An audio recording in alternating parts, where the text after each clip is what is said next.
सत श्री अकाल जी। चैनल पंजाबी देख रहे सारे दर्शकों का मैं शेरी स्वागत करती हाँ। बुलेटिन का आगाज कर लेने हेडलाइंस के नाल। लिबरल चोणां की शुरुआत दे विच लै रहे ने लीड। सर्वे मुताबक मेजोरिटी लई लिबरल की राह औखी। फायर स्मोक कैनेडा के वलों लोअर मेनलैंड दे विच धुआं होर वधन की चेतावनी। BC च जल रही ने 260 अग्गां। BC दे विच वाइल्ड फायर्स विचाले 8,262 प्रॉपर्टियां दे लई इवैक्यूएशन ऑर्डर जारी। 1,513 वाइल्ड फायर्स ने दित्ती दस्तक। खबरां विस्तार दे नाल। शुरुआती दौर दे विच लिबरल बढ़त लैंदे तां दिखाई दे रहे ने, पर मेजोरिटी दे लई राह जिहड़ी है ਉਹ ਔਖੀ नज़र आ रही है। इप्सोस की सर्वे जिहड़ा होया, सर्वे दे विच हर पार्टी दे लई वोट फीसद दसी गई है। ऑनलाइन सर्वे भी होया। ज़्यादातर लोग लिबरल दे हक दे विच तां नज़र आए ने, पर कुछ मुद्दों के उत्ते सरकार दे नाल नाराज़गी भी है। चोण मैदान दे विच कंजरवेटिव ते NDP भी अपनी साख जमाउण दी कोशिश दे विच लगे हुए ने। देखदे हां की कह रहे ने चोण सर्वे। चोणां दा ऐलान हुंदे ही लिबरल ने बढ़त बनाई है, पर बहुमत की राह औखी है। एक सर्वे मुताबक ये गल सामने आई है। एक नवे सर्वेखण मुताबक जस्टिन ट्रूडो ते लिबरल पार्टी अगले महीने होने वालियां चोणां जितन लई तैयार ने, पर बहुमत वाली सरकार लई राह मुशक्कत भरी साबित हो सकती है। इप्सोस पोल के मुताबक जे चोणां कल हुंदियां ने तां लिबरल नूं 36% वोटां मिलणगीਆਂ, जबकि एरिन ओटूल ते कंजरवेटिव 21% ते जगमीत सिंह दी NDP 20% ते सीमित रह सकती है। यह गिनती असल दे विच पिछले महीने दे इप्सोस दे पोलिंग दे नतीजों के बराबर है। हालांकि 56% कैनेडियन हुण कह रहे हैं कि चोणां नूं कोविड-19 महामारी के दौरान नहीं बुलाना चाहिए सी। Daryl Breakker Ipsos public affairs के CEO ने कहा है कि यह शुरुआती ब्लॉगां दे विचों सही नहीं जापदा कि वह ट्रूडो नूं सज़ा दे रहे हैं। ये चोणां एतवार नूं रस्मी तौर पर ऐलान तो बाद की गई देश भर दे विच 2007 कैनेडियन के ऑनलाइन ते फोन राही सर्वेखण विचों निकली है। नतीजों तो पता चलता है कि ग्रीन पार्टी नूं 5% वोटां मिलणगीਆਂ पिछले महीने के मुकाबले 2 अंकों के नाल, जदों कि ब्लॉक क्यूबेकवा नूं राष्ट्रीय पद्धर ते 6% या क्यूबेक दे विच 28% वोट मिलेगी, जो कि 1 अंक की गिरावट नूं दर्शाउंदी है। पोल के अनुसार 10 विचों तकरीबन 2 कैनेडियन या तो अनिश्चित 13% ने इस चोण दे विच 4% वोट नहीं पाउणगे। इस गल ते भी मतभेद प्रतीत हुंदा है कि कैनेडियनां नूं लगदा है कि देश एक लिबरल सरकार के अधीन 6 साल बाद सही दिशा वल जा रहा है, जिस दे विच 48% चोणकार सहमत ने ते 50% असहमत ने। सर्वेखण किए गए लोगों के विच सिर्फ 40% ने कहा है कि ट्रूडो सरकार ने चंगा काम किया है तो मुड़ चोण की हकदार है, तो 51% ने कहा है कि उन्होंने लिबरल की समुची कारगुजारी को मंजूरी दी है। फिर भी 57% ने कहा है कि हुण समा आ गया है कि किसी होर पार्टी का अहुदा संभालिया जाए। ब्रिकर का कहना है कि नतीजे दर्शाते हैं कि देश को महामारी तो बाहर ते भविख में अगवाई करने लई सब तो उत्तम कौन है, सवाल का जवाब लभण लई तैयार ने। उन्होंने कहा कि जो अगले 4 या 5 हफ्तिਆਂ ਵਿੱਚ ਅਸੀਂ ਵੇਖਣ जा रहे हैं वो है ਵੱਡੀਆਂ पार्टियां ਦੇ ਭਵਿੱਖ ਤੇ संस्करण फड़ना शुरू करना, तो जे वो करते हैं तो असी असल मुकाबला शुरू होंदे वेखना शुरू करांगे। ब्लॉक के लिए 7% लोग वोट पाउणगे, जबकि ग्रीन पार्टी नूं 5% ते पीपल पार्टी ऑफ कैनेडा नूं 2% लोग अपना समर्थन दिंदे ने। एतवार नूं चोणां ऐलानन तो तुरंत बाद ट्रूडो ने कहा सी कि यह चोणां उन्हां दी सरकार वल्लों महामारी दौरान कैनेडा के लोगों की की गई मदद का रेफरेंडम होणगियां। इस वार की चोण मुहिम 36 दिन चलेगी, जो कि इलैक्शन लॉ दिन सब तो घट समय की मुहिम होगी। वोटां 20 सितंबर को पैणगियां। न्यूज़ डेस्क तो चैनल पंजाबी की रिपोर्ट। उधर दसदे कि फायर स्मोक कैनेडा की भविष्यवाणी की गई है कि मंगलवार को हेठले मेनलैंड के वल धुआं जिहड़ा उड़दा दिखाई दे रहा है। जंगली अग दक्षिणी अंदरूनी खेतर के बहुत सारे हिस्सों के सड़ती रहती है। इस वेले BC के 260 तो वध जंगली अग्गां बल रही ने। उन्होंने कहा है कि असीं इन्वायरमेंट कैनेडा तो सितंबर के लिए मौसमी नज़रिया वेख्या है, जो अगस्त लिए सितंबर के समान मौसम के नमूने को संकेत दे रहा है, तो फिर संभावित तौर के उत्ते अक्तूबर के थोड़ा जिहा छुटकारा पैंदा दिखाई दे रहा है। ज़्यादातर अग्गां कैमलूप्स ते दक्षिण पूर्वी फायर सेंटरां दे विच बल रही ने। लोअर मेनलैंड दे विच धुएं दे वापस आउण दी उम्मीद है, क्योंकि BC दे विच जंगल की अग लगातार बलदी रहती है। जंगल की अग का धुआं मंगलवार नूं लोअर मेनलैंड दे विच वापस आउण दी उम्मीद है। फायर स्मोक कैनेडा तो नवीनतम भविष्यवाणी मॉडलिंग BC के दक्षिणी अंदरूनी हिस्से ते होर थावां ते अग के धुएं नूं दिखाउंदी है, जिस दे नाल लोअर मेनलैंड नूं दोबारा भड़काउण दी उम्मीद की जाती है। दोपहर तो बाद धुआं निकल सकता है। फायर स्मोक कैनेडा द्वारा पेश कीतियां गईयां भविष्यवाणियां होर वख-वख एजेंसियां के सहयोग दे नाल UBC विखे मौसम ਪੂਰਵਾਨੁਮਾਨ ਖੋਜ ਟੀਮ ਦੁਆਰਾ ਤਿਆਰ ਕੀਤੀਆਂ ਗਈਆਂ ਨੇ। ਧੂਏ ਦੀ ਵਾਪਸੀ ਕੁਝ ਦਿਨਾਂ ਬਾਅਦ ਅੱਗ ਕਾਰਨ ਪੈਦਾ ਹੋਏ ਧੂਏ ਤੋਂ ਬਾਅਦ ਪੂਰੇ ਖੇਤਰ ਦੇ ਵਿੱਚ ਫੈਲੇਗੀ। ਪਿਛਲੇ ਹਫ਼ਤੇ ਇੱਕ ਬਿੰਦੂ ਤੇ ਵੈਨਕੂਵਰ ਨੇ ਦੁਨੀਆ ਦੇ ਕਿਸੇ ਵੀ ਵੱਡੇ ਸ਼ਹਿਰ ਦੀ ਸਭ ਤੋਂ ਖਰਾਬ ਹਵਾ ਦੀ ਗੁਣਵੱਤਾ ਦਰਜ ਕੀਤੀ। ਫਿਲਹਾਲ ਹਫ਼ਤੇ ਦੇ ਅਖੀਰ ਤੇ ਹਵਾ ਸਾਫ਼ ਹੋ ਗਈ ਕਿਉਂਕਿ ਠੰਡੇ ਤੇ ਗਿੱਲੇ ਮੌਸਮ ਨੇ ਇਸ ਖੇਤਰ ਦੇ ਵਿੱਚੋਂ ਲੰਘਣਾ ਸ਼ੁਰੂ ਕਰ ਦਿੱਤਾ। ਹਾਲਾਂਕਿ ਦੱਖਣੀ ਅੰਦਰੂਨੀ ਹਿੱਸਿਆਂ ਤੇ BC ਦੇ ਬਹੁਤ ਸਾਰੇ ਹਿੱਸਿਆਂ ਵਿੱਚ ਅੱਗ ਬੁਝਾਉਣ ਦੇ ਲਈ ਲੋੜੀਂਦੀ ਬਾਰਿਸ਼ ਨਹੀਂ ਹੋਈ। ਜੰਗਲਾਤ ਮੰਤਰੀ ਕੈਟਰੀਨ ਕੌਨਰੋਏ ਨੇ ਸੋਮਵਾਰ ਨੂੰ ਚੇਤਾਵਨੀ ਦਿੱਤੀ ਕਿ BC ਦੇ ਵਿੱਚ ਜੰਗਲ ਦੀ ਅੱਗ ਦੀ ਸਥਿਤੀ ਇਸ ਵੇਲੇ ਕੋਈ ਬਿਹਤਰ ਨਹੀਂ ਹੋ ਰਹੀ। ਬਹੁਤ ਸਾਰੇ ਖੇਤਰਾਂ ਵਿੱਚ ਬੇਮਿਸਾਲ ਗਰਮੀ ਤੇ ਗੰਭੀਰ ਸੋਕੇ ਨੇ ਇਹਨਾਂ ਸਥਿਤੀਆਂ ਨੂੰ ਨਿਰਧਾਰਿਤ ਕੀਤਾ ਹੈ ਜੋ ਅਸੀਂ ਇਸ ਸਮੇਂ ਅਨੁਭਵ ਕਰ ਰਹੇ ਹਾਂ, ਜਿਸ ਵਿੱਚ ਬਹੁਤ ਸਾਰੀਆਂ ਥਾਵਾਂ ਤੇ ਅੱਗ ਦੇ ਬਹੁਤ ਹੀ ਹਮਲਾਵਰ ਵਿਵਹਾਰ ਸ਼ਾਮਿਲ ਨੇ। BC ਦੇ ਜੰਗਲਾਤ ਉਪ ਮੁੱਖ ਮੰਤਰੀ ਨੇ ਕਿਹਾ ਹੈ ਕਿ ਸੰਭਾਵਤ ਤੌਰ ਤੇ ਦੱਖਣ ਕੇਂਦਰੀ ਅੰਦਰੂਨੀ ਖੇਤਰਾਂ ਦੇ ਵਿੱਚ ਕੁਝ ਵੱਡੀਆਂ ਅੱਗਾਂ ਦੇ ਨਾਲ ਉਦੋਂ ਤੱਕ ਲੜਨਗੇ ਜਦੋਂ ਤੱਕ ਬਰਫ਼ ਨਹੀਂ ਪੈਂਦੀ। ਰਿਕ ਮੈਮਰਿੰਗ ਨੇ ਕਿਹਾ ਹੈ ਕਿ ਇਹ ਇਸ ਲਈ ਹੈ ਕਿਉਂਕਿ ਇਹ ਬਹੁਤ ਹੀ ਖੁਸ਼ਕ ਹੈ ਤੇ ਬਿਨਾਂ ਕਿਸੇ ਬਾਰਿਸ਼ ਦੇ ਇਹਨਾਂ ਸਥਿਤੀਆਂ ਦੇ ਵਿੱਚ ਹਵਾਵਾਂ ਚੁਣੌਤੀਪੂਰਨ ਹੁੰਦੀਆਂ ਰਹਿੰਦੀਆਂ ਨੇ। ਜਦੋਂ ਕਿ BC ਪਿਛਲੇ ਕਈ ਹਫ਼ਤਿਆਂ ਤੋਂ 3 ਗਰਮੀ ਦੀਆਂ ਲਹਿਰਾਂ ਦੇ ਨਾਲ ਨਜਿੱਠ ਰਿਹਾ ਹੈ। ਆਉਣ ਵਾਲੀਆਂ ਭਵਿੱਖਬਾਣੀਆਂ ਅੱਗੇ ਠੰਡੇ ਦਿਨ ਦਿਖਾਉਂਦੀਆਂ ਨੇ। BC ਵਾਈਲਡ ਫਾਇਰ ਸਰਵਿਸ ਦਾ ਕਹਿਣਾ ਹੈ ਕਿ ਮੱਧਮ ਤੋਂ ਛੋਟੀ ਮਿਆਦ ਦੇ ਪੂਰਵ ਅਨੁਮਾਨ ਮਹੀਨੇ ਦੇ ਬਾਕੀ ਦਿਨਾਂ ਲਈ ਘੱਟ ਤਾਪਮਾਨ ਦਿਖਾਉਂਦੇ ਨੇ ਜੋ ਕਿ ਬਹੁਤ ਸਾਰੇ ਲੋਕਾਂ ਨੂੰ ਸੰਭਾਵਤ ਤੌਰ ਤੇ ਸਵਾਗਤਯੋਗ ਨੇ। ਨਿਊਜ਼ ਡੈਸਕ ਤੋਂ ਚੈਨਲ ਪੰਜਾਬੀ ਦੀ ਰਿਪੋਰਟ। ਉਧਰ ਦੱਸਦੇ ਕਿ BC ਦੇ ਵਿੱਚ ਵਾਈਲਡ ਫਾਇਰਸ ਸੰਬੰਧੀ ਅਪਡੇਟ ਸਾਂਝੀ ਕੀਤੀ ਗਈ ਹੈ। ਸੂਬੇ ਦੇ ਵਿੱਚ ਇਸ ਵੇਲੇ 264 ਵਾਈਲਡ ਫਾਇਰਸ ਬਲ ਰਹੀਆਂ ਨੇ। 1 ਅਪ੍ਰੈਲ ਤੋਂ ਹੁਣ ਤੱਕ ਸੂਬੇ ਦੇ ਵਿੱਚ ਕੁੱਲ 1513 ਜੰਗਲੀ ਅੱਗਾਂ ਦਸਤਕ ਦੇ ਚੁੱਕੀਆਂ ਨੇ। ਇਸ ਦੇ ਵਿੱਚ 8,05,500 ਹੈਕਟੇਅਰ ਇਲਾਕੇ ਨੂੰ ਨੁਕਸਾਨ ਜਿਹੜਾ ਪਹੁੰਚਿਆ ਤੇ ਇਹਨਾਂ ਅੱਗਾਂ ਤੇ ਕਾਬੂ ਪਾਉਣ ਦੇ ਲਈ ਸੂਬੇ ਦੇ ਵਿੱਚ 3,627 ਫਾਇਰ ਫਾਈਟਰਸ ਤੇ ਹੋਰ ਟੀਮਾਂ ਮੁਸ਼ੱਕਤ ਵੀ ਕਰ ਰਹੀਆਂ ਨੇ। ਇਸ ਦੇ ਵਿੱਚ ਸੂਬੇ ਦੇ ਬਾਹਰ ਦੇ ਕ੍ਰਿਊਜ਼ ਵੀ ਸ਼ਾਮਿਲ ਕੀਤੇ ਗਏ ਨੇ। ਸੂਬੇ ਤੋਂ ਬਾਹਰ ਦੇ ਫਾਇਰ ਫਾਈਟਰਸ ਤੇ ਟੀਮਾਂ ਦੀ ਗਿਣਤੀ 519 ਦੱਸੀ ਗਈ ਹੈ। ਵਾਈਲਡ ਫਾਇਰਸ ਤੇ ਕਾਬੂ ਪਾਉਣ ਦੇ ਲਈ 209 ਹੈਲੀਕਾਪਟਰ ਤੇ ਹਵਾਈ ਜਹਾਜ਼ ਵਰਤੇ ਜਾ ਰਹੇ ਨੇ। BC ਦੇ ਵਿੱਚ 86 ਇਵੈਕੂਏਸ਼ਨ ਆਰਡਰ ਤੇ 125 ਇਵੈਕੂਏਸ਼ਨ ਅਲਰਟ ਜਾਰੀ ਹੋਣ ਦੀ ਜਾਣਕਾਰੀ ਦਿੱਤੀ ਗਈ ਹੈ। ਇਵੈਕੂਏਸ਼ਨ ਆਰਡਰ ਦੇ ਕਾਰਨ 8,262 ਪ੍ਰਾਪਰਟੀਆਂ ਤੇ ਇਵੈਕੂਏਸ਼ਨ ਅਲਰਟ ਤੋਂ 22,729 ਪ੍ਰਾਪਰਟੀਆਂ ਸੰਭਾਵਤ ਦੱਸਦੀ ਕਿ ਪ੍ਰਭਾਵਿਤ ਜਿਹੜੀਆਂ ਨੇ ਉਹ ਹੋ ਰਹੀਆਂ ਨੇ। ਜੇ ਅੱਗੇ ਦੇਖਦੇ ਹਾਂ ਅਹਿਮ ਮੁੱਦੇ ਦੇ ਉੱਤੇ ਸਾਡੇ ਸੀਨੀਅਰ ਪੱਤਰਕਾਰ ਜਸਕਰਨ ਸਹੋਤਾ ਦੀ ਗੱਲ ਅੱਜ ਦੀ ਗੱਲ ਨਿਊਜ਼ੀਲੈਂਡ ਬਾਰੇ। ਨਿਊਜ਼ੀਲੈਂਡ ਦੇ ਵਿੱਚ ਇੱਕ ਕੋਵਿਡ ਦਾ ਨਵਾਂ ਕੇਸ ਆਇਆ ਤੇ ਉਸ ਇੱਕ ਕੇਸ ਕਰਕੇ ਦੇਸ਼ ਦੇ ਵਿੱਚ ਲੋਕਡਾਊਨ ਲਾ ਦਿੱਤਾ ਗਿਆ। ਆਪਣੇ ਆਪ ਦੇ ਵਿੱਚ ਬੜੀ ਹੈਰਾਨੀ ਵਾਲੀ ਗੱਲ ਆ। ਅਸੀਂ ਜਦੋਂ ਪੂਰੀ ਦੁਨੀਆ ਦੇ ਵਿੱਚ ਗੱਲਬਾਤ ਕਰ ਰਹੇ ਹਾਂ, ਅਮਰੀਕਾ ਦੇ ਵਿੱਚ 1,00,000 1,50,000 ਕੇਸ ਰੋਜ਼ ਆਉਂਦਾ, ਇੰਡੀਆ ਦੇ ਵਿੱਚ ਕੈਨੇਡਾ ਦੇ ਵਿੱਚ ਰੋਜ਼ ਨਵੇਂ ਕੇਸ ਆ ਰਹੇ ਆ ਸੈਂਕੜਿਆਂ ਹਜ਼ਾਰਾਂ ਦੀ ਗਿਣਤੀ ਦੇ ਵਿੱਚ। ਨਿਊਜ਼ੀਲੈਂਡ ਜਿੱਥੇ ਕਿ ਲਗਭਗ ਕੋਵਿਡ ਖਤਮ ਹੋ ਚੁੱਕਾ ਸੀ, ਉੱਥੇ ਇੱਕ ਨਵਾਂ ਕੇਸ ਆਇਆ ਤੇ ਇੱਕ ਨਵੇਂ ਕੇਸ ਨੇ ਲੋਕਡਾਊਨ ਲਾ ਦਿੱਤਾ। ਨਿਊਜ਼ੀਲੈਂਡ 5 ਮਿਲੀਅਨ ਦੀ ਆਬਾਦੀ ਆ, ਲਗਭਗ ਉੱਥੇ 20% ਲੋਕ ਫੁੱਲੀ ਵੈਕਸੀਨੇਟਡ ਨੇ, 33% ਲੋਕਾਂ ਨੂੰ ਇੱਕ ਡੋਜ਼ ਲੱਗੀ ਆ।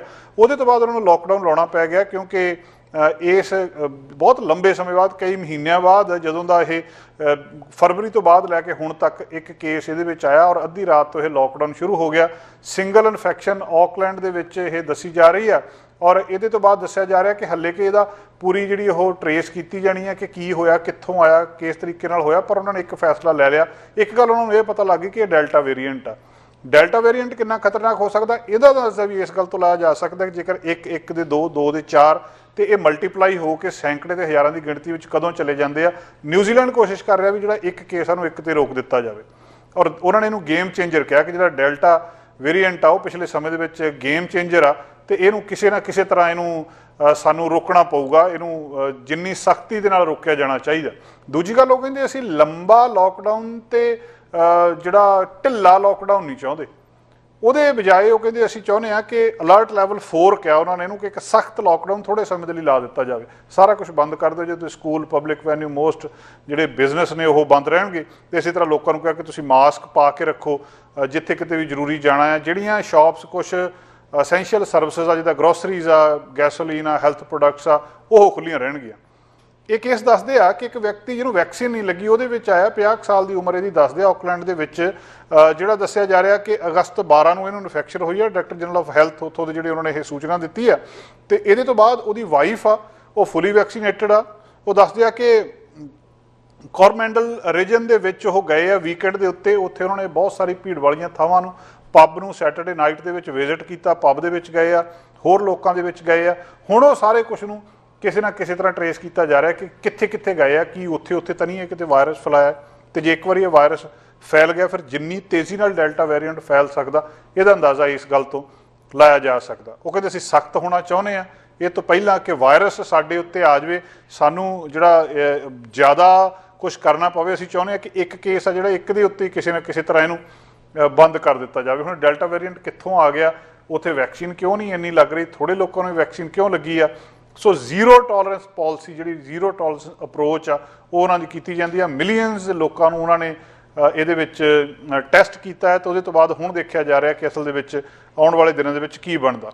ਆਸਟ੍ਰੇਲੀਆ ਦੇ ਵਿੱਚ ਜੋ ਕੁਝ ਹੋਇਆ, ਉਹ ਕਹਿੰਦੇ ਅਸੀਂ ਉਸ ਥਾਂ ਤੋਂ ਸਿੱਖਿਆ ਲੈਣਾ ਚਾਹੁੰਦੇ ਹਾਂ ਕਿ ਆਸਟ੍ਰੇਲੀਆ ਦੇ ਵਿੱਚ ਮੁੜ ਕੇ ਸਾਰਾ ਜਿਹੜਾ ਲੋਕਡਾਊਨ ਲਾਉਣਾ ਪੈ ਗਿਆ। ਜਿਹੜੀ ਉੱਥੇ ਆਊਟਬ੍ਰੇਕ ਹੋਈ ਆ, ਬਾਵਜੂਦ ਇਹਦੇ ਉੱਤੇ ਕਿ ਕਾਫੀ ਸਖਤੀ ਕੀਤੀ ਗਈ ਸੀ। ਨਿਊ ਸਾਊਥ ਵੇਲਜ਼ ਦੀ ਸਟੇਟ ਦੇ ਵਿੱਚ ਉੱਥੇ 452 ਨਵੇਂ ਕੇਸ ਮੰਗਲਵਾਰ ਨੂੰ ਰਿਕਾਰਡ ਕੀਤੇ ਗਏ ਸੀ, ਇਹ ਜਿਹੜੇ ਕਿ ਪਹਿਲਾਂ 478 ਸੀਗੇ।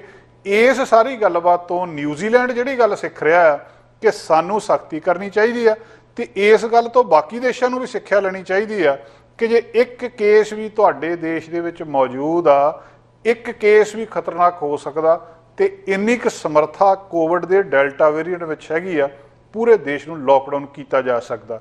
ਅਜੇ ਦੇਸ਼ਾਂ ਦੇ ਵਿੱਚ, ਅਜੇ ਦੁਨੀਆ ਦੇ ਵਿੱਚ ਹਜ਼ਾਰਾਂ ਨਹੀਂ ਲੱਖਾਂ ਕੇਸ ਨੇ। ਇਹ ਕਦੋਂ ਖਤਮ ਹੋਣਾ, ਕੀ ਦੁਬਾਰਾ ਲੋਕਡਾਊਨ ਲੱਗਣਗੇ, ਬਹੁਤ ਸਾਰੇ ਸਵਾਲ। ਕੁਝ ਲੋਕ ਇਸ ਗੱਲ ਦੀ ਸ਼ਲਾਘਾ ਕਰ ਰਹੇ ਆ ਕਿ ਬਹੁਤ ਚੰਗੀ ਗੱਲ ਆ ਕਿ ਇੱਕ ਕੇਸ ਆਇਆ ਉਹਨੂੰ ਉੱਥੇ ਖਤਮ ਕਰ ਦਿਓ, ਮੁੜ ਕੇ ਸਾਰਾ ਕੁਝ ਠੀਕ ਠਾਕ ਖੋਲ੍ਹ ਦਿਓ, ਬਜਾਏ ਇਹਦੇ ਕਿ ਬਹੁਤ ਲੰਬਾ ਸਮਾਂ ਸਾਰੇ ਕੁਝ ਨੂੰ ਬੰਦ ਕੀਤਾ ਜਾਵੇ। ਪਰ ਇਹਦੇ ਨਾਲ ਇੱਕ ਡਰ ਦਾ ਮਾਹੌਲ ਵੀ ਲੋਕਾਂ ਦੇ ਵਿੱਚ ਬਣਿਆ ਕਿ ਜੇ ਇੱਕ ਕੋਵਿਡ ਦਾ ਮਰੀਜ਼ ਆਉਣ ਨਾਲ ਦੇਸ਼ ਦੇ ਵਿੱਚ ਲੋਕਡਾਊਨ ਲੱਗ ਸਕਦਾ, ਤਾਂ ਦੁਨੀਆ ਦੇ ਵਿੱਚੋਂ ਬਿਲਕੁਲ ਕੋਵਿਡ ਕਦੋਂ ਖਤਮ ਹੋਊਗਾ, ਤੇ ਜਿਹੜੀਆਂ ਪਾਬੰਦੀਆਂ ਨੇ, ਚਾਹੇ ਉਹ ਫਲਾਈਟਸ ਦੀਆਂ ਨੇ, ਚਾਹੇ ਇੱਧਰ ਉੱਧਰ ਜਾਣ ਦੀਆਂ ਰੈਸਟ੍ਰਿਕਸ਼ਨਸ ਨੇ, ਉਹ ਕਦੋਂ ਖਤਮ ਹੋਣਗੀਆਂ। ਨਿਊਜ਼ੀਲੈਂਡ ਵਿੱਚ ਲੱਗੇ ਇਸ ਲੋਕਡਾਊਨ ਨੇ ਬਹੁਤ ਸਾਰੇ ਸਵਾਲ ਪੈਦਾ ਕਰ ਦਿੱਤੇ ਨੇ। ਲਓ ਜੀ, ਅੱਜ ਅਸੀਂ ਪਹੁੰਚੇ ਹਾਂ ਜੈਕੀ ਪਾਰਕਰ ਪਾਰਕ ਦੇ ਵਿੱਚ, ਜਿੱਥੇ ਆਪਣਾ ਯੂਨਾਈਟਿਡ ਸੋਸ਼ਲ ਕਲੱਬ ਵੱਲੋਂ ਜਿਹੜਾ ਜੀ ਇੱਕ ਪਿਕਨਿਕ ਦਾ ਸਾਲਾਨਾ ਫੰਕਸ਼ਨ ਰੱਖਿਆ ਹੋਇਆ ਹੈਗਾ। ਇਹ ਬੜਿਆਂ ਸਾਲਾਂ ਤੋਂ ਜਿਹੜਾ ਜੀ ਰੌਣਕ ਮੇਲਾ ਕਰਦੇ ਆ ਰਹੇ ਨੇ। ETS ਦੇ ਡਰਾਈਵਰ ਨੇ ਜਿਨ੍ਹਾਂ ਨੇ ਇਹ ਉਪਰਾਲਾ ਕੀਤਾ। ਮੇਰੇ ਨਾਲ ਇਸ ਵੇਲੇ ਇਸ ਆਰਗੇਨਾਈਜੇਸ਼ਨ ਦੇ ਜਿਹੜੇ ਪ੍ਰਧਾਨ ਨੇ ਜਤਿੰਦਰ ਸਿੰਘ ਧਨੋਆ, ਉਹ ਹਾਜ਼ਰ ਨੇ। ਉਹਨਾਂ ਨੂੰ ਪੁੱਛਦੇ ਵੀ ਅੱਜ ਦੇ ਇਸ ਫੰਕਸ਼ਨ ਵਿੱਚ ਕੀ ਕੁਝ ਹੋਣ ਜਾ ਰਿਹਾ, ਤੇ ਉਸ ਕਲੱਬ ਬਾਰੇ ਜਿਹੜੀ ਹੈਗੀ ਆਪਣੀ ਯੂਨਾਈਟਿਡ ਸੋਸ਼ਲ ਕਲੱਬ, ਉਹਦੇ ਬਾਰੇ ਵੀ ਥੋੜ੍ਹੀ ਜਾਣਕਾਰੀ ਲੈਂਦੇ ਹਾਂ। ਧਨੋਆ ਸਾਹਿਬ, ਵਾਹਿਗੁਰੂ ਜੀ ਕਾ ਖਾਲਸਾ, ਵਾਹਿਗੁਰੂ ਜੀ ਕਾ ਖਾਲਸਾ, ਵਾਹਿਗੁਰੂ ਜੀ ਕੀ ਫਤਿਹ। ਬਾਈ ਸਤਿ ਸ਼੍ਰੀ ਅਕਾਲ ਜੀ। ਧਨੋਆ ਸਾਹਿਬ, ਪਹਿਲਾਂ ਤਾਂ ਇਹ ਦੱਸੋ ਵੀ ਇਹ ਜਿਹੜੀ ਯੂਨਾਈਟਿਡ ਸੋਸ਼ਲ ਕਲੱਬ ਆ, ਇਹ ਕਿੰਨੇ ਕੁ ਸਾਲ ਹੋ ਗਏ ਬਣੀ ਨੂੰ ਜੀ? ਯੂਨਾਈਟਿਡ ਸੋਸ਼ਲ ਕਲੱਬ ਜੀ ਜਿਵੇਂ 6 ਸਾਲ ਤਾਂ ਮੈਨੂੰ ਟ੍ਰਾਂਜ਼ਿਟ ਦੇ ਵਿੱਚ ਹੋ ਗਿਆ। ਉਸ ਤੋਂ ਪਹਿਲਾਂ ਦੀ ਜਦੋਂ ਦੇ ਤੁਸੀਂ ਬਾਈਕਲਮੀਤ ਹੋਣੀ ਵਿੱਚ ਸੀਗੇ ਪਹਿਲਾਂ ਖੁਦ, ਉਦੋਂ ਪਹਿਲਾਂ ਦੀ ਚੱਲ ਰਹੀ ਹੈਗੀ ਆ। ਅਤੇ ਆਈ ਥਿੰਕ ਮੋਸਟਲੀ 90s ਦੀ ਇਹ ਚੱਲ ਰਹੀ ਹੈਗੀ ਆ ਸੋਸ਼ਲ ਕਲੱਬ। ਅਤੇ ਅਸੀਂ ਪਿਛਲੇ 2 ਸਾਲ ਤੋਂ ਅਸੀਂ ਇਹਨੂੰ ਦੇਖ ਰੇਖ ਦੀ ਕਰ ਰਹੇ ਹਾਂ ਕਿ ਸਾਰਿਆਂ ਨੂੰ ਇਕੱਠੇ ਕਰਨ ਦਾ ਮੌਕਾ ਮਿਲਦਾ ਜੀ ਉੱਥੇ। ਅੱਜ ਕਿੰਨੇ ਕੁ ਮੈਂਬਰ ਹੋ ਗਏ ਜੀ ਹੁਣ ਇਸ ਵੇਲੇ? ਇਸ ਵਕਤ ਪਹੁੰਚੇ ਜੀ ਜਿਹੜੇ ਕੰਮ ਦੇ ਰੁਝੇਵਿਆਂ ਦੇ ਵਿੱਚੋਂ ਹੁੰਦੇ ਹੋਏ ਆਪਣੇ ਤਕਰੀਬਨ 100 ਦੇ ਨੇੜੇ ਜਿਹੜੇ ਮੈਂਬਰ ਪਹੁੰਚ ਚੁੱਕਿਆ ਵਾ। ਅਤੇ ਬਾਕੀ ਉੱਦਾਂ ਆਪਣੇ ਸੋਸ਼ਲ ਕਲੱਬ ਦੇ ਮੈਂਬਰਸ ਜਿਹੜੇ ਹੈਗੇ ਆ ਟੋਟਲ ਅਰਾਊਂਡ 500 to 600 ਹੈਗੇ ਆ ਜੀ। ਕਾਫੀ ਵੱਡਾ ਨੰਬਰ ਹੈ ਜੀ। ਹੁਣ ਤਾਂ ਫਿਰ ਰੌਣਕਾਂ ਚੰਗੀਆਂ ਲੱਗਦੀਆਂ ਜਦੋਂ ਵੀ ਇਕੱਠ ਹੁੰਦਾ। ਹਾਂਜੀ, ਰੌਣਕਾਂ ਵਧੀਆ ਲੱਗਦੀਆਂ ਜੀ। ਹੁਣ ਤਾਂ ਕੋਵਿਡ-19 ਤੋਂ ਦੀਆਂ ਰਿਸਟ੍ਰਿਕਸ਼ਨ ਤੋਂ ਬਾਅਦ ਪਹਿਲਾਂ ਹੀ ਆਪਣਾ ਹੈਗਾ ਇਹ ਆਪਣੇ ਇੱਦਾਂ ਇਕੱਠ ਹੈਗਾ। ਸਾਲ ਦੇ ਵਿੱਚ ਆਪਣੇ 2 ਹੁੰਦੇ ਆ ਜੀ। ਇੱਕ ਆਪਣਾ ਇਨਡੋਰ ਈਵੈਂਟ ਹੁੰਦਾ ਵਾ, ਆਪਣੀ ਐਨੂਅਲ ਡਿਨਰ ਹੁੰਦਾ ਜੀ, ਐਂਡ ਇੱਕ ਆਪਣੀ ਐਨੂਅਲ ਪਿਕਨਿਕ ਹੁੰਦੀ ਆ। ਸੋ ਪਿਕਨਿਕ ਆਪਾਂ ਅੱਜ ਔਰਗੇਨਾਈਜ਼ ਕੀਤੀ ਆ ਕਿ ਇਹ ਹੁਣ ਦਿਨ ਵੀ ਵਧੀਆ ਖੁੱਲ੍ਹੇ ਹੋਏ ਨੇ ਕਿ ਵਿੰਟਰ ਆਉਣ ਤੋਂ ਪਹਿਲਾਂ ਆਪਣਾ ਆਊਟਡੋਰ ਜਿਹੜਾ ਈਵੈਂਟ ਇੱਕ ਹੋ ਜਾਵੇ। ਵਧੀਆ ਗੱਲ। ਅਤੇ ਅੱਜ ਵਾਲੇ ਇਸ ਇਵੈਂਟ ਦੇ ਵਿੱਚ ਤੁਸੀਂ ਕੀ ਕੁਝ ਕਰਨ ਜਾ ਰਹੇ ਜੀ? ਅੱਜ ਵਾਲੇ ਈਵੈਂਟ ਦੇ ਵਿੱਚ ਹੀ ਆਪਣਾ ਬੱਚਿਆਂ ਦੀਆਂ ਖੇਡਾਂ ਹੋਣਗੀਆਂ ਜੀ, ਕੁਛ ਉਹਨਾਂ ਦੀਆਂ ਗੇਮਸ ਐਥਲੈਟਿਕ ਗੇਮਸ ਹੁੰਦੀਆਂ ਨੇ, ਕੁਛ ਕੁ ਲੇਡੀਜ਼ ਦੀਆਂ ਮਿਊਜ਼ੀਕਲ ਚੇਅਰ ਹੋ ਜਾਂਦੀ ਆ, ਅਤੇ ਵਾਲੀਬਾਲ ਦਾ ਹੁੰਦਾ। ਬਟ ਹਜੇ ਕੁਛ ਮੁੰਡੇ ਕੰਮ ਦੇ ਉੱਤੇ ਆ, ਹੌਲੀ ਹੌਲੀ ਸ਼ਾਮ ਤੱਕ ਮਗੂਗਾ, ਫਿਰ ਉਸ ਤੋਂ ਬਾਅਦ ਵਾਲੀਬਾਲ ਦਾ ਵੀ ਚੱਲੂਗਾ। ਬਾਕੀ ਫੂਡ ਦਾ ਹੁੰਦਾ ਕੀਤਾ ਹੋਇਆ, ਉਹ ਸਾਰਾ ਆਪਣਾ ਪੋਟਲੱਕ ਹੁੰਦਾ ਮੈਂਬਰਸ ਦੇ ਵੱਲੋਂ। ਡਿਸਪੈਚਰਸ ਜਿਹੜੇ ਨਵੇਂ ਬਣੇ ਸੀਗੇ ਲਾਸਟ ਆਪਣੀ ਪੋਸਟਿੰਗ ਦੇ ਵਿੱਚੋਂ, ਉਹਦੇ ਵਿੱਚੋਂ ਆਪਣੇ ਕੋਲੇ ਤਕਰੀਬਨ 11-12 ਆਪਣੇ ਪੰਜਾਬੀ ਮੁੰਡੇ ਜਾਂ ਕੁੜੀਆਂ ਜਿਹੜੇ ਹੈਗੇ ਆ ਉਹ ਹਾਇਰ ਹੋਏ ਨੇ ਐਡਮਿੰਟਨ ਟ੍ਰਾਂਜ਼ਿਟ ਦੇ ਵਿੱਚ ਐਜ਼ ਅ ਡਿਸਪੈਚਰ। ਉਹਨਾਂ ਨੇ ਆਪਣਾ ਪੋਟਲੱਕ ਦੇ ਵਿੱਚ ਬਹੁਤ ਵਧੀਆ ਹਿੱਸਾ ਪਾਇਆ। ਬਾਕੀ ਸਾਰੇ ਮੈਂਬਰਸ ਹੀ ਲੈ ਕੇ ਆ ਰਹੇ ਨੇ, ਜੋ ਵੀ ਬਣਦਾ ਆਪਣਾ ਹਿੱਸਾ ਹੁੰਦਾ ਸਭ ਲੈ ਕੇ ਆ ਰਹੇ ਨੇ ਜੀ। ਦਰਬਾਰ ਸਾਹਿਬ ਪਿੱਛੇ ਜੇ ਇਹ ਜਾਣਕਾਰੀ ਮਿਲੀ ਸੀਗੀ ਜਾਂ ਕਹ ਲਓ ਗੱਲਾਂ ਹੋ ਰਹੀਆਂ ਸੀ, ਅਖਬਾਰਾਂ 'ਚ ਆ ਰਹੀਆਂ ਸੀਗੀਆਂ ETS ਦੇ ਵਿੱਚ ਜਿਹੜਾ ਕੁਝ ਪ੍ਰਾਈਵੇਟਾਈਜੇਸ਼ਨ ਦੀਆਂ ਗੱਲਾਂ ਬਾਤਾਂ ਚੱਲ ਰਹੀਆਂ, ਉਹਨਾਂ ਨੂੰ ਲੈ ਕੇ ਕੋਈ ਆਪਣੇ ਕਲੱਬ ਦੇ ਇਸ ਦੇ ਵਿੱਚ ਵੀ ਲੋਕਾਂ ਨੂੰ ਸ਼ੰਕੇ ਖੜੇ ਹੋ ਰਿਹਾ। ਉਹਦੇ ਵਿੱਚ ਹੀ ਮੇਨ ਸਾਰਾ ਉਹ ਯੂਨੀਅਨ ਹੀ ਕਰ ਰਹੀ ਆ, ਜਿਹੜੀ ਆਪਣੀ ਲੋਕਲ ATU ਹੈਗੀ ਆ, ਉਹ ਸਾਰਾ ਉਹੀ ਦੇਖ ਰੇਖ ਕਰ ਰਹੀ ਆ। ਜਿਵੇਂ ਵੀ ਉਹ ਕਰ ਰਹੇ ਨੇ ਅਸੀਂ ਉਹਦੇ ਨਾਲ ਹੀ ਚੱਲਦੇ ਹਾਂ। ਕਲੱਬ ਦੇ ਵਿੱਚ ਵੀ ਜਿੰਨਾ ਵੀ ਹੈਗਾ ਸਾਰੇ ਉਹਦੇ ਨਾਲ ਹੀ ਚੱਲ ਰਹੇ ਨੇ।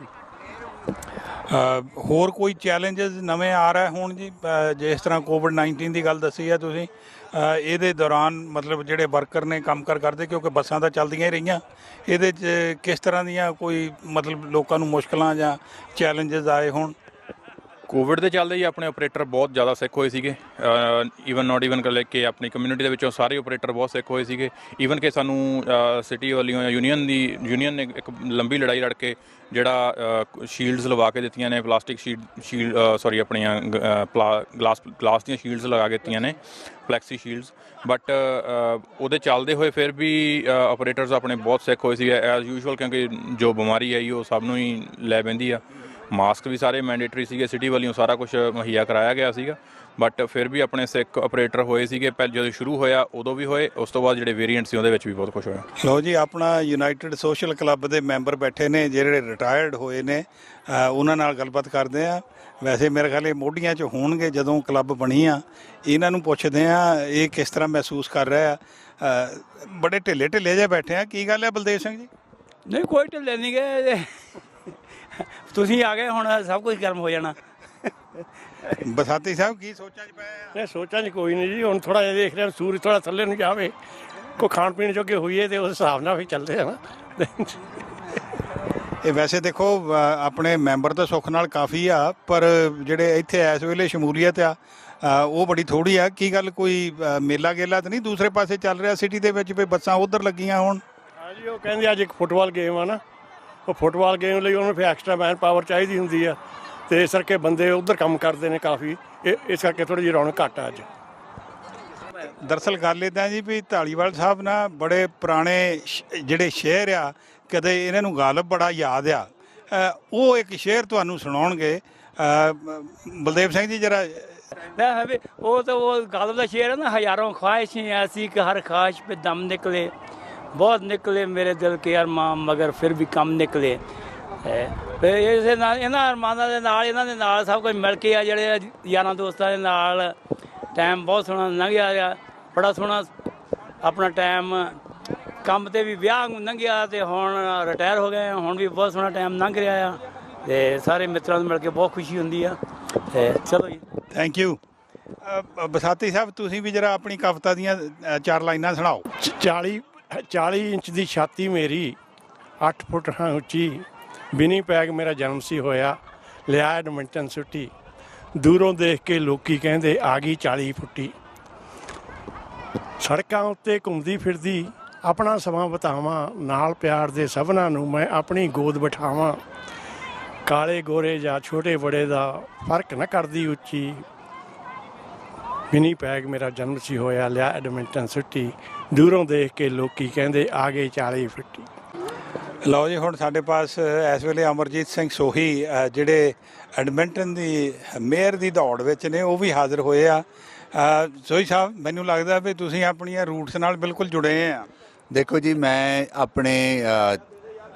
ਸਮਝਦਾ ਕਿ ਮੈਂ ਆਪਣੀ ਜਿਹੜਾ ਸਿਆਸੀ ਸਫ਼ਰ ਆ ਉਹ ETS ਦੇ ਵਿੱਚੋਂ ਸ਼ੁਰੂ ਕੀਤਾ ਇਨ ਅ ਵੇ ਕਿ ਜਦੋਂ ਮੈਂ ਡੈਸ਼ ਦੇ ਵਿੱਚ ਕੰਮ ਕਰਦਾ ਸੀਗਾ, ਸਾਡੀਆਂ ਜਿਹੜੀਆਂ ਵਰਕਿੰਗ ਕੰਡੀਸ਼ਨ ਸੀਗੀਆਂ ਬਹੁਤ ਮਾੜੀਆਂ ਸੀਗੀਆਂ, ਅਤੇ ਅਸੀਂ ਉਦੋਂ ਆਰਗੇਨਾਈਜ਼ ਕੀਤਾ ਅਤੇ ATU 569 ਦਾ ਹਿੱਸਾ ਬਣੇ, ਅਤੇ ਜਿਹੜੀ ਬੱਸ ਡਰਾਈਵਰਾਂ ਦੀ ਸਾਰੀ ਵੱਡੀ ਯੂਨੀਅਨ ਹੈ ਉਹਦਾ ਹਿੱਸਾ ਬਣ ਕੇ ਅਸੀਂ ਆਪਣੇ ਹੱਕਾਂ ਵਾਸਤੇ ਫਾਈਟ ਕੀਤਾ। ਅਤੇ ਫਿਰ ਜਦੋਂ ਮੈਂ ਮੇਨ ETS ਦੇ ਵਿੱਚ ਆਇਆ, ਉਦੋਂ ਵੀ ਯੂਨੀਅਨ ਦੇ ਵਿੱਚ ਮੈਂ ਇਨਵੋਲਵ ਰਹਿ ਕੇ ਲੋਕਾਂ ਦੇ ਨਾਲ ਮਿਲ ਕੇ ਆਪਣੇ ਹੱਕਾਂ ਦੀ ਗੱਲ ਕੀਤੀ, ਅਤੇ ਉਹੀ ਮੇਰੀ ਇੰਸਪੀਰੇਸ਼ਨ ਸੀਗੀ ਕੌਂਸਲ ਵਾਸਤੇ ਰਨ ਕਰਨ ਲਈ। ਅਤੇ ਉਦੋਂ ਦੇ ਚੱਲੇ ਹੁਣ ਆਪਾਂ ਕਈ ਵਧੀਆ ਕੰਮ ਕੀਤੇ ਨੇ, ਕੌਂਸਲਰ ਦੇ ਤੌਰ 'ਤੇ, MP ਦੇ ਤੌਰ 'ਤੇ, ਮਿਨਿਸਟਰ ਦੇ ਤੌਰ 'ਤੇ, ਅਤੇ ਹੁਣ ਸਾਡੇ ਸਾਰੇ ETS ਦੇ ਵਰਕਰਸ, ਸਾਡੇ ਕੋਲੀਗਸ ਦੇ ਸਹਿਯੋਗ ਦੇ ਨਾਲ ਹੀ ਜਿਹੜੀ ਸਾਡੀ ਮੇਅਰ ਦੀ ਕੈਂਪੇਨ ਹੈ ਇਹ ਅੱਗੇ ਤੁਰਨੀ ਹੈ। ਅਤੇ ਮੈਂ ਹਮੇਸ਼ਾ ਜਿੱਥੋਂ ਆਇਆ, ਜਿਹੜੀਆਂ ਸਾਡੀਆਂ ਆਪਣੀਆਂ ਜੜ੍ਹਾਂ ਨੇ ਉਹਦੇ ਨਾਲ ਜੁੜੇ ਰਹਿਣਾ ਚਾਹੀਦਾ, ਤੇ ਮੈਂ ਹਮੇਸ਼ਾ ਉਹਨਾਂ ਦੇ ਨਾਲ ਜੁੜਿਆ ਰਹਿਣਾ। ਵੈਸੇ ਅੱਜ ਕੱਲ੍ਹ ਤੁਸੀਂ ਹੁਣ ਬਿਜ਼ੀ, ਤੁਹਾਡਾ ਸਕੈਜੂਲ ਤਾਂ ਕਾਫੀ ਬਿਜ਼ੀ ਆ, ਡਿਬੇਟਸ ਦਾ ਹੋਣਾ, ਹੋਰ ਕੰਮਕਾਰ ਨੇ, ਕੀ ਕਹਿੰਦੇ ਡੋਰ ਨੌਕਿੰਗ ਹੋਣੀ ਆ, ਉਹਦੇ 'ਚੋਂ ਸਮਾਂ ਕੱਢ ਕੇ ਆਉਣਾ ਬੜੀ ਵੱਡੀ ਗੱਲ ਆ। ਸੋਈ ਸਾਹਿਬ, ਇਸ ਜਿਹੜਾ ਇਹ ਮਾਹੌਲ ਆ ਜਿਹੜਾ ਆਪਣਾ ਯੂਨਾਈਟਿਡ ਸੋਸ਼ਲ ਕਲੱਬ ਦਾ, ਇਹਦੇ ਬਾਰੇ ਦੱਸੋ ਜਰਾ। ਦੇਖੋ, ETS ਯੂਨਾਈਟਿਡ ਸੋਸ਼ਲ ਕਲੱਬ ਸਾਰੇ ਹੀ ਜੋ ETS ਦੇ ਆਪਣੇ ਪੰਜਾਬੀ ਤੇ ਇੰਡੀਅਨ ਕਮਿਊਨਿਟੀ ਦੇ ਵਿੱਚੋਂ EMPLOYEES ਹੈਗੇ, ਉਹਨਾਂ ਨੂੰ ਇਕੱਠਿਆਂ ਕਰਦੇ ਆ। ਇਕੱਠਿਆਂ ਕਰਕੇ ਇੱਕ ਦੂਜੇ ਨੂੰ ਜਾਣਨ ਦਾ ਮੌਕਾ ਦਿੰਦੇ ਆ, ਇੱਕ ਦੂਜੇ ਦੇ ਪਰਿਵਾਰਾਂ ਨੂੰ ਮਿਲਣ ਦਾ ਮੌਕਾ ਦਿੰਦੇ ਆ, ਬੱਚਿਆਂ ਨੂੰ ਮਿਲਣ ਦਾ ਮੌਕਾ ਦਿੰਦੇ ਆ। ਅਤੇ ਕੰਮ ਦੇ ਨਾਲ ਨਾਲ ਜਿਹੜੀਆਂ ਸਾਡੀ ਇੱਕ ਸਮਾਜਿਕ ਸਾਂਝ ਆ, ਉਹਦੇ ਵਿੱਚ ਹੋਰ ਜਿਹੜੀ ਸਟਰੋਂਗ ਬਣਦੇ ਹਾਂ ਅਸੀਂ ਇੱਕ ਦੂਜੇ ਨਾਲ ਮਿਲ ਕੇ। ਅਤੇ ਸੋਸ਼ਲ ਕਲੱਬ ਕਿੰਨੇ ਹੀ ਸਾਲਾਂ ਤੋਂ ਇਹ ਜਿਹੜੀ ਸੇਵਾ ਨਿਭਾਉਂਦਾ ਆ ਰਿਹਾ, ਅਤੇ ਮੈਂ ਤਾਂ ਆਪਣੇ ਵੱਲੋਂ ਸਾਰੇ ਜਿਹੜੇ ਵਾਲੰਟੀਅਰਸ ਨੇ ਕਲੱਬ ਦੇ, ਉਹਨਾਂ ਦਾ ਬਹੁਤ ਬਹੁਤ ਧੰਨਵਾਦ ਕਰਨਾ ਚਾਹੁੰਦਾ ਕਿ ਸਾਨੂੰ ਸਾਰਿਆਂ ਨੂੰ ਹਰ ਸਾਲ ਪਿਕਨਿਕ 'ਤੇ ਇਕੱਠਾ ਕਰਦੇ ਨੇ, ਅਤੇ ਇੱਕ ਵਾਰ ਜਦੋਂ ਕ੍ਰਿਸਮਸ ਦੇ ਦਿਨਾਂ ਦੇ ਵਿੱਚ ਕ੍ਰਿਸਮਸ ਪਾਰਟੀ ਕਰਕੇ ਇਕੱਠਾ ਕਰਦੇ ਨੇ, ਅਤੇ ਇੱਕ ਦੂਜੇ ਨੂੰ ਮਿਲਣ ਦਾ ਮੌਕਾ ਮਿਲ ਜਾਂਦਾ। ਇੱਕ ਬੜੀ ਕੈਜੂਅਲ ਜੀ ਸੈਟਿੰਗ ਦੇ ਵਿੱਚ ਪਰਿਵਾਰਾਂ ਨੂੰ, ਬੱਚਿਆਂ ਨੂੰ ਮਿਲਣ ਦਾ ਮੌਕਾ ਮਿਲ ਜਾਂਦਾ। ਬਹੁਤ ਬਹੁਤ ਧੰਨਵਾਦ ਜਨਾਬ, ਤੁਸੀਂ ਸਮਾਂ ਕੱਢ ਕੇ ਆਏ ਆ ਔਰ ਰੌਣਕ ਵਧਾ ਰਹੇ ਆ। Thank you. ਆਪਣੇ ਦੋਸਤਾਂ ਨੂੰ ਮਿਲਣ ਆਏ, ਆਪਣੇ ਪੁਰਾਣੇ ਕੋਲੀਗਸ ਨੂੰ ਮਿਲਣ ਵਾਸਤੇ ਆਏ, ਤੇ ਬੜਾ ਚੰਗਾ ਲੱਗ ਰਿਹਾ। Thank you. ਲਓ, ਮੇਰੇ ਨਾਲ ਇਸ ਵੇਲੇ ਹਰਪ੍ਰੀਤ ਸਿੰਘ ਖਰਲ ਹੋਰੀ ਨੇ, ਇਹਨਾਂ ਨੂੰ ਪੁੱਛਦੇ ਆ। ਇਹਨਾਂ ਨੇ ਵੀ ਥੋੜ੍ਹੀ ਦੇਰ ਹੋਈ ਆ ETS ਜੁਆਇਨ ਕੀਤੀ ਆ, ਅਤੇ ਅੱਜ ਜਿਹੜਾ ਪਿਕਨਿਕ ਆ ਉਹਦੇ 'ਚ ਪਹੁੰਚੇ ਆ ਪਰਿਵਾਰ ਸਮੇਤ। ਖਰਲ ਸਾਹਿਬ, ਤੁਸੀਂ ਇਹ ਜਿਹੜੀ ਪਿਕਨਿਕ ਦਾ ਮਾਹੌਲ ਆ ਜਾਂ ਇਹ ਕਲੱਬ ਆ, ਇਹਦੇ ਮੇਨ ਜਿਹੜਾ ਮਕਸਦ ਸੀਗਾ ਭਈ ਇਕੱਠ-ਵੱਠ ਹੋਵੇ, ਕਿਵੇਂ ਲੱਗ ਰਿਹਾ ਤੁਹਾਨੂੰ ਇਹ? ਮੈਨੂੰ ਬਹੁਤ ਚੰਗਾ ਲੱਗ ਰਿਹਾ ਜੀ।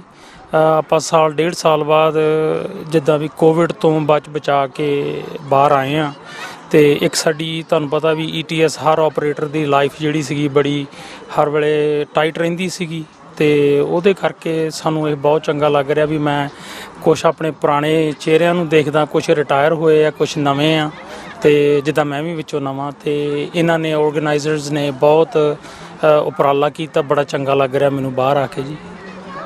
ਇਹ ਜਿਹੜੀ ਆਰਗੇਨਾਈਜੇਸ਼ਨ ਆ, ਮਤਲਬ ਇਹਨੇ ਉਪਰਾਲਾ ਇਹ ਸੀਗਾ ਵੀ ਚਲੋ ਜਿਹੜੇ ਪਰਿਵਾਰ ਆ ਉਹ ਇਕੱਠੇ ਹੋ ਜਾ ਕਰਨ। ਤੁਹਾਨੂੰ ਲੱਗਦਾ ਵੀ ਉਹ ਜਿਹੜਾ ਮੇਨ ਮਨੋਰਥ ਸੀਗਾ ਪੂਰਾ ਹੋ ਰਿਹਾ?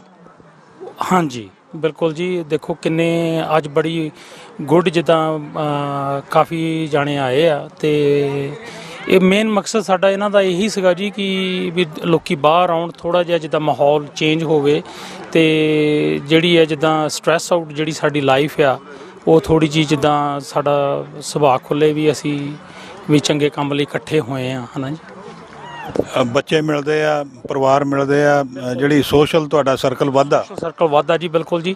ਉੱਦਾਂ ਅਸੀਂ ਜਿਹੜੇ ਆਪਰੇਟਰਸ ਆ, ਉਹ ਤਾਂ ਅਸੀਂ ਇੱਕ ਦੂਜੇ ਨੂੰ ਜਾਣਦੇ ਹੀ ਹੁੰਦੇ ਆ, ਅਤੇ ਜਦੋਂ ਫੈਮਲੀਆਂ ਨਾਲ ਆਉਂਦੀਆਂ, ਬੱਚੇ ਨਿੱਕੇ ਨਿੱਕੇ ਨਾਲ ਆਏ ਆ, ਅਤੇ ਮਿਲ ਕੇ ਬਹੁਤ ਚੰਗਾ ਲੱਗਦਾ। ਫਿਰ ਤੁਸੀਂ ਸਾਰਿਆਂ ਨੂੰ ਮਿਲਦੇ ਆ ਵੀ ਕਿੰਨਾ ਚੰਗਾ ਲੱਗਦਾ ਵੀ ਫੈਮਲੀਜ਼ ਨੂੰ ਵੀ ਤੁਸੀਂ ਪਛਾਣਦੇ ਆ ਵੀ ਇਹ ਫਲਾਣੇ ਦੀ ਫੈਮਲੀ ਆ ਅਤੇ ਇਹ ਫਲਾਣੇ ਦੀ ਫੈਮਲੀ ਆ ਜੀ।